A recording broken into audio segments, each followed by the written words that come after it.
कभी भी जाओ तो वृंदावन में आपको हर चीज मिलेगी, अच्छी मिलेगी, सुंदर मिलेगी।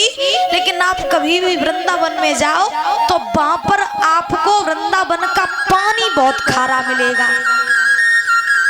वृंदावन का आपको पानी बहुत खारा मिलेगा। तो इसके पीछे कारण है कि महाराज जब भगवान कन्हैया मथुरा में गए थे तो गोपियां इतनी रोई थी, महाराज इतनी रोई थी कि वो 24 घंटे उनकी आंखों में से आंसू बंद नहीं होते थे। तो उन्हीं आंसुओं के कारण महाराज वृंदावन का पानी खारा हो गया था। यही कारण है वृंदावन का पानी खारा मिलता है। मैया रोती रही, बाबा रोते रहे। उद्धव जी ने समझाया मैया रो नहीं, कन्हैया तुम्हारा जरूर आएगा।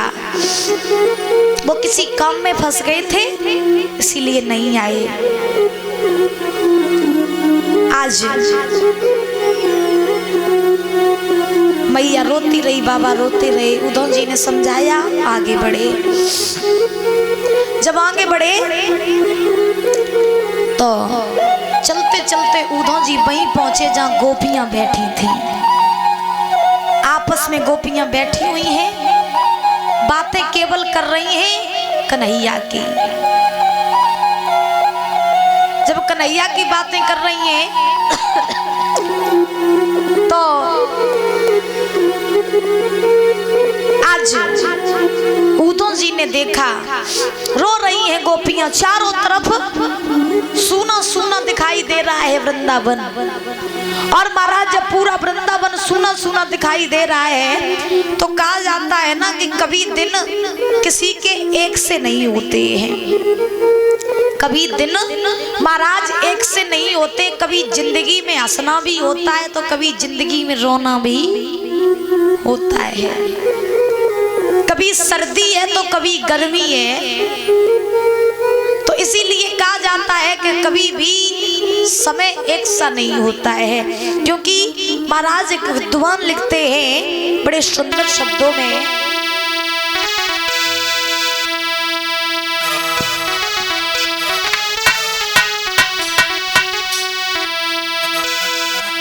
कभी हंसना है कभी रोना है, जीवन सुख दुख का संगम है।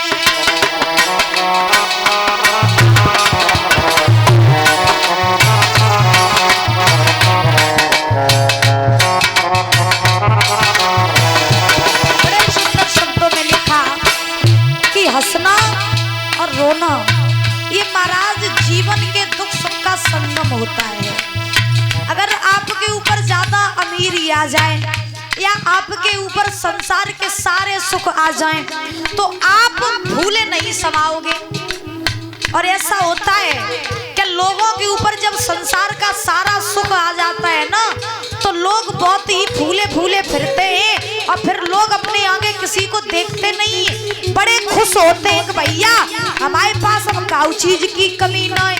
और अगर वही आपका सुख एकदम से चला जाए तो फिर लोग बहुत रोते हैं, बहुत रोते हैं और कहते हैं भैया भगवान ने हमसे मेरो सब कछु छीन लो। तो दुख सुख रोना और हंसना ये जीवन का संगम होता है। कभी हंसना है कभी रोना है, जीवन सुख दुख का संगम है।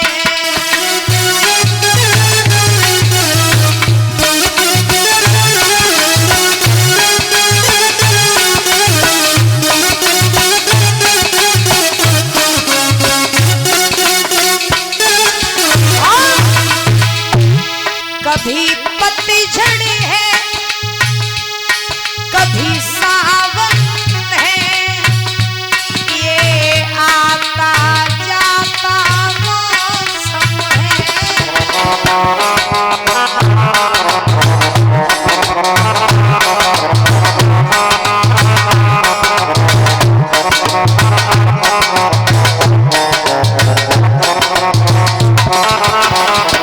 और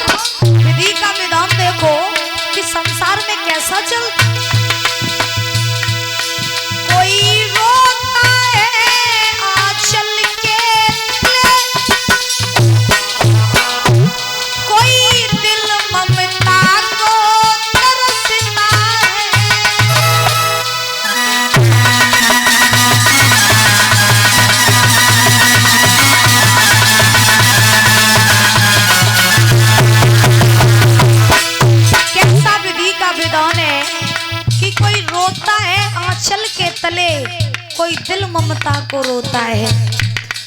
बहुत से बच्चे ऐसे होते हैं दुनिया में जो अगर रोएंगे तो उसे छुपाने वाली उसकी माँ होगी, लेकिन बहुत से दुनिया में ऐसे भी हैं जो महाराज ममता के लिए तरसते हैं, जो अपनी माँ के लिए तरसते हैं। बहुत से बच्चे ऐसे संसार में होते हैं जो महाराज आज रोडों पर पड़े रहते हैं, जिनकी माएँ नहीं होती हैं, वो ममता के लिए तरसते हैं। ऐसा होता है विधि का विधान। तो संसार में देखिए सदा दिन कभी किसी के एक से नहीं रहते हैं। किसी के पास माँ होती है, किसी के पास नहीं होती है, किसी के पास माँ का आंचल होता है, लेकिन कोई माँ की ममता के लिए तरसता है। कभी कोई हंसता है तो कभी कोई रोता है। एक समय ऐसा होता है कि जो अमीर होते हैं उनके घर में कुत्ते पलते हैं तो रबड़ी दूध दही खाते हैं, और इंसानों आजकल इंसान ऐसे होते हैं जिन्हें महाराज भोजन करने के लिए 2 वक्त की रोटी नसीब नहीं होती है। ये होता है विधि का विधान। तो कभी हंसना भी है, कभी रोना भी है, कभी सावन है, कभी पतझड़ है। ये तो संसार का संगम है।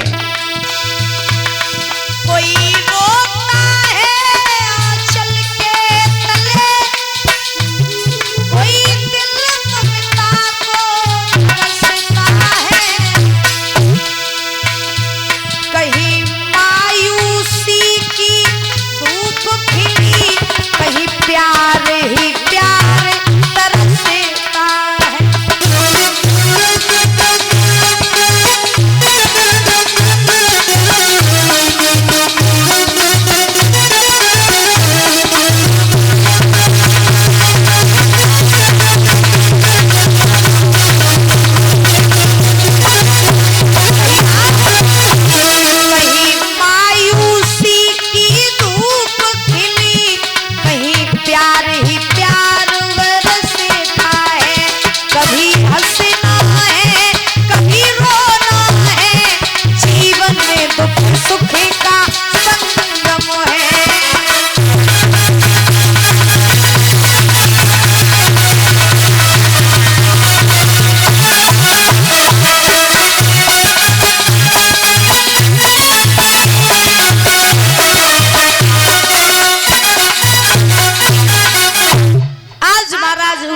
देखा कि पूरा वृंदावन सूना सूना है। आज उधम जी वहीं पहुंचे जहाँ गोपियां बैठी हुई थी महाराज। अब गोपियां आपस में बातें कर रही हैं। बातें किसकी हो रही? केवल कन्हैया की। राधा बीच में बैठी हुई है, आसपास से सारी गोपियां बैठी हैं। तो महाराज आज गोपियां एक दूसरे से कहने लगी, बहना कन्हैया बहुत बड़ा छलिया निकला, उसने झूठे झूठे वादे किए थे कि वो छोड़ करके कभी नहीं जाएगा, कभी भी हम लोगों को छोड़ेगा नहीं। आज उसने अपनी मैया से भी मुख मोड़ लिया, अपने बाबा से भी मुख मोड़ लिया, हम सबसे मुख मोड़ करके इतना दूर गया कि आज तो उसके दर्शन भी नहीं होते। बहना एक समय ऐसा होता था जब वो हमारे घर माखन चुराने नहीं आता था तो फिर हम तुम लोग झूठी झूठी शिकायत लेके पहुंच जाते थे मैया के पास, लेकिन अब तो वो है ही नहीं, तो शिकायत लेकर के अब जाएंगे कहाँ।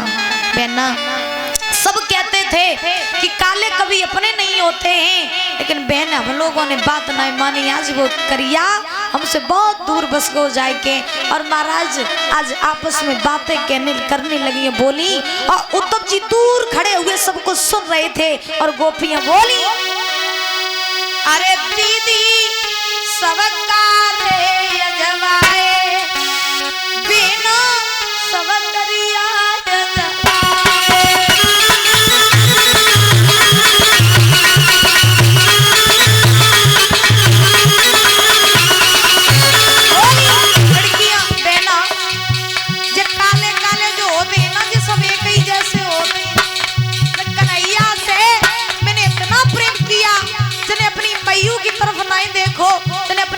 की तरफ नहीं देखो, उन बूढ़े मैया बाबा को छोड़ के चलोगे जो कन्हैया ने बहुत बुरा किया।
अब पहुंच जाए दुश्मन के हाथ में तो फिर काम खत्म है।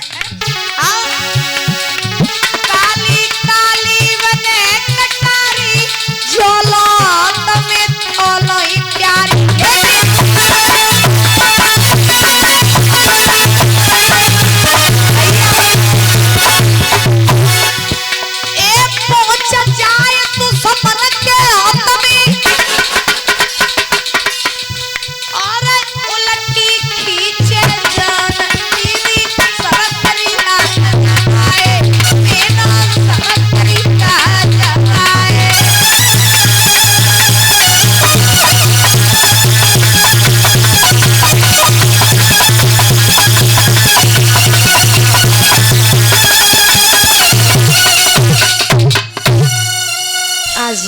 ऐसे गोपियां बातें कर रही हैं। उद्धव जी पास में आए गोपियों के, तो उद्धव जी पीला पीतांबर लिए थे और मोर पंख लिए थे। तो उद्धव जी पास में आए, गोपियों ने देखा कि हमें लगता मेरा कन्हैया आ गया। तो गोपियां दौड़ करके उद्धव जी के पास में गई, बोली उद्धव जी आप कौन हो, कहाँ से आए हो, और ये मेरे कन्हैया का पीतांबर और ये मोर पंख तुम्हारे पास क्या कर रहा है, कौन हो तुम? उद्धव जी बोले मेरा नाम उद्धव है, मैं मथुरा से आया हूँ। गोपियां बोली मेरो कन्हैया नहीं आओ। राधा जी बोली मेरो श्याम नहीं आओ। तो उद्धव जी बोले वो किसी काम में व्यस्त हो गए हैं इसीलिए वो नहीं आ पाए। तो राधा जी बोले ये बताओ उद्धव कि मेरो कन्हैया ठीक है? बोले हाँ ठीक है। तो उद्धव जी बोले मेरो कन्हैया माखन अभी भी चुराता है क्या, कि अब नहीं चुराता, बंद कर दिया चुराना? उद्धव जी बोले नहीं नहीं राधा अब वो नहीं माखन चुराते हैं, अब तो वो बहुत बड़े बन गए, अब तो वो राजा बन गए मथुरा के, अब वो माखन नहीं चुराते हैं। तो राधा जी बोली, गोपियां बोली अच्छा ये बताओ उद्धव जी कि मेरो कन्हैया से सब खूब प्रेम करते हैं कि नहीं करते? उद्धव जी बोले बहुत प्रेम करते, सभी लोग बहुत प्रेम करते। तो राधा बोली उद्धव जब बताओ मेरो कन्हैया हमें याद करत करे कि नहीं करत करे, मेरा कन्हैया कभी मेरी बातें करता है कि नहीं करता? उद्धव जी बोले करते हैं ना, उन्होंने ही मुझे भेजा है तुम लोगों के हालचाल लेने के लिए। लेकिन राधा जी बताओ कन्हैया तुम जानती हो कि कन्हैया तुम्हें छोड़ करके चला गया? उद्धव जी बोले गोपियों से कि कन्हैया जब तुम लोगों को छोड़ करके चले गए तो तुम भी उन्हें छोड़ दो ना, क्यों उनके प्रेम में इतना तड़पती रहती हो? अरे अगर कन्हैया तुम्हें छोड़ करके चला गया तो तुम भी छोड़ दो कन्हैया को, उसकी याद करना छोड़ दो, क्योंकि उसके जैसे तुमको बहुत सारे मिल जाएंगे। अब उद्धव जी गोपियों के ऊपर अपने ज्ञान का महाराज परीक्षण करने लगे। अब उद्धव जी गोपियों से कह रहे हैं कि तुम क्यों कन्हैया के पीछे अपने प्राण दे रही हो, क्यों उसके पीछे मरी जा रही हो? अरे जो हुआ उसको भूल जाओ सपना समझ करके, और कन्हैया ने तुम्हें छोड़ दिया तुम भी उसको छोड़ दो। गोपियां कहने लगी उद्धव जी बहुत बड़ी भूल में हो तुम। क्यों? क्योंकि तुम्हें नहीं पता है हमने कन्हैया को छोड़ने के लिए प्रेम नहीं किया था, और अगर मैं उसे छोड़ने के लिए प्रेम कर लेती तो कन्हैया से कभी प्रेम होता ही नहीं। क्योंकि उद्धव मेरी बात सुनो, तुम्हें नहीं पता है क्या उद्धव मन न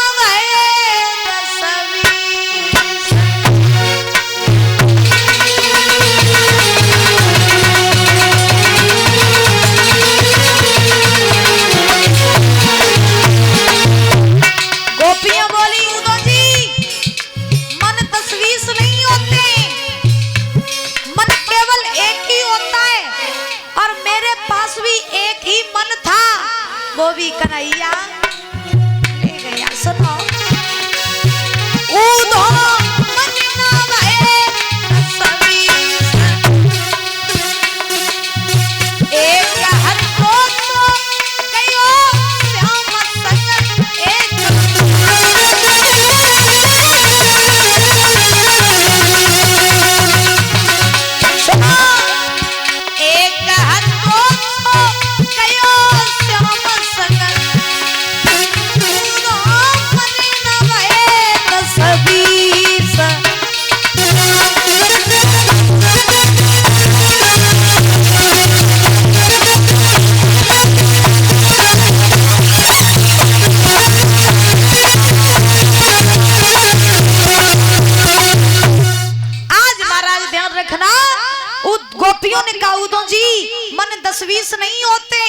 जो एक से करो, फिर दूसरे से करो, फिर तीसरे से करो। मन 10-20 नहीं होते, मन केवल एक ही होता है। और मेरा भी एक मन था, वो भी मेरा कन्हैया ले गया। और तुम कह रहे हो कि मैं उसको छोड़ करके कहीं और किसी और से प्रेम कर लूं, ऐसा हो नहीं सकता। और जो गोपियों ने इतने वचन कहे, तो आज महाराज उदय जी ने जब गोपियों के वचन सुने तो ज्ञान कहाँ चला गया पता नहीं चला उदय जी का।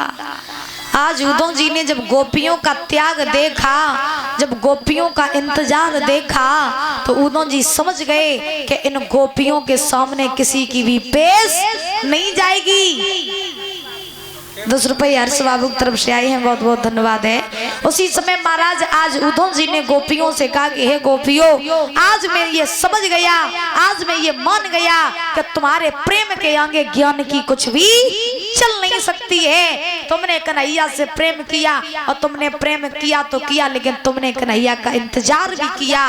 कोई बात नहीं, अगर तुम्हारा प्रेम सच्चा है तो एक ना एक दिन भगवान कन्हैया तुमसे जरूर मिलेंगे। आज गोपियों को धैर्य धारण करवाया, ऐसे ही कहते हैं सच्चा प्रेम महाराज। और जहाँ प्रेम होता है वहाँ स्वार्थ नहीं होता है, जहाँ प्रेम होता है वहाँ मतलब नहीं होता है। और अगर प्रेम करो तो गोपियों के ही जैसा करो। अगर कन्हैया इतनी भी दूर चले जाएं, फिर भी गोपियाँ कन्हैया का इंतजार कर रही हैं, और आस है तो केवल एक ही कि मेरे श्याम लौट के जरूर आएगा। ऐसे ही कहते हैं आस, इसको ही कहते हैं प्रेम। आज उदय जी ने गोपियों को समझाया। आज उसी समय महाराज उदय जी जो थे अपने ज्ञान को छोड़ करके प्रेम की भाषा सीख करके भगवान कन्हैया के पास में पहुंचे। अब तो उदय जी ज्ञान की बातें छोड़ के भगवान से प्रेम की बातें करने लगे। कन्हैया बोले काई उद्धव जी गए थे वृंदावन में, ज्ञान लेके आइए ना प्रेम लेके, है कहाँ चला गया तुम्हारा ज्ञान, कहाँ चला गया तुम्हारा ज्ञान। उदय जी बोले कन्हैया ये बात सत्य है कि तुम्हारे वृंदावन वासी तुमसे बहुत प्रेम करते, और उनके जितना प्रेम तुमसे कोई भी कर नहीं सकता है, गोपियों के जितना प्रेम तुमसे कोई नहीं कर सकता है। कन्हैया आज मेरा ज्ञान तो पता नहीं कहाँ चला गया, मैं भी गोपियों के प्रेम में भी प्रेमित हो गया हूँ। बोलिए गोविंद भगवान की। ऐसे महाराज, और ध्यान रखना वृंदावन में आप कभी भी जाओ तो वृंदावन में आपको ज्यादा से ज्यादा भक्ति और ज्यादा से ज्यादा आपको प्रेम ही मिलता है। वृंदावन में कभी भी ज्ञान आपको नहीं मिलेगा, ये बात मेरी ध्यान रखना। आप लोग गए हो वृंदावन कभी? आप गए हो दादा? आप नहीं गए परिचित महाराज? नहीं गए तो कब जाइयो फिर? अब जाइयो पक्का जाना। ठीक ठीक। वृंदावन में कभी भी जाओ तो वहां पर प्रेम को ज्यादा लोग मानते हैं, भक्ति को ज्यादा मानते हैं, लेकिन महाराज वृंदावन में ज्ञान को कोई नहीं मानता।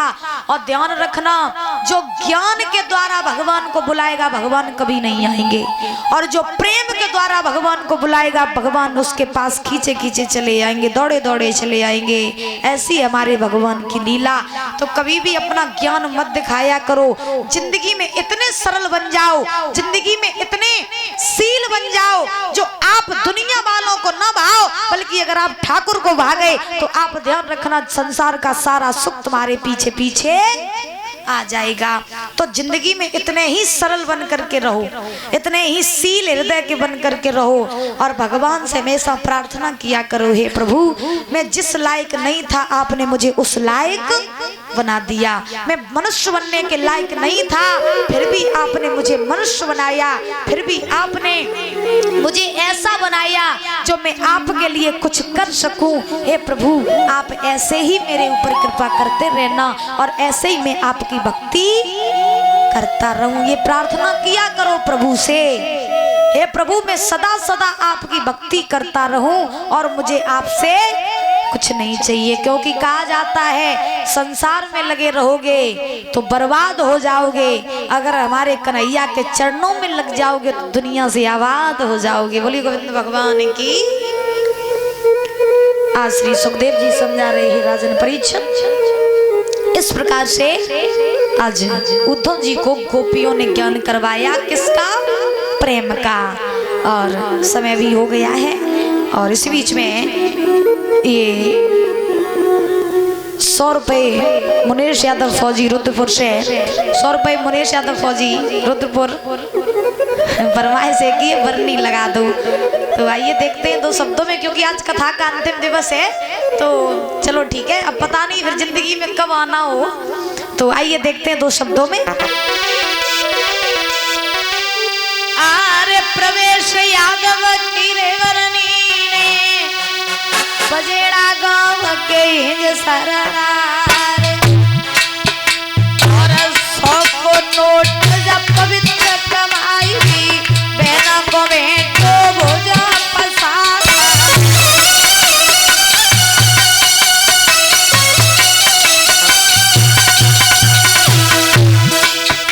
अरे तुमने नोट दियो तो कागज को सोने को दिए तुम्हें करतार और एक सेरा से निमट नहीं पाए दूजे ने के चलई रे तलवार।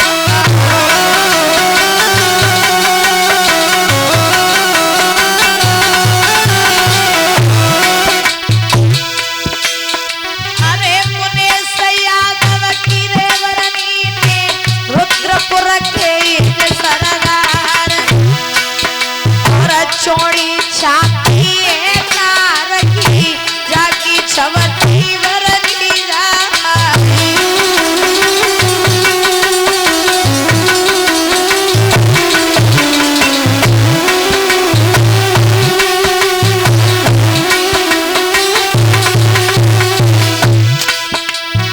बड़े बड़े योद्धा सभा में बैठे भैया ध्यान विसर नहीं जाए और बात करत खुले रिवती सी कौना होते हैं सुरग में जाए।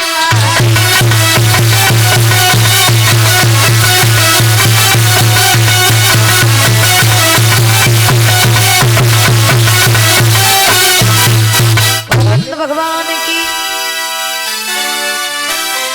और इसी बीच में 50 रुपए सतराम यादव फतेहपुर, 50 रुपए गना सिंह यादव फतेहपुर से, 50 रुपए सुंदरपुरी फतेहपुर से, 50 रुपए बलवीर सिंह यादव फतेहपुर से और 50 रुपए राम निवास यादव फतेहपुर से, 20 रुपए श्यामपाल नंगला से, 20 रुपए नथुलाल कटका भरत और 20 रुपए सुरेश यादव रुद्रपुर से, 20 रुपए राम रईस यादव रुद्रपुर से, 50 रुपए विनोद यादव रुद्रपुर से, 20 रुपए आराम सिंह यादव रुद्रपुर से।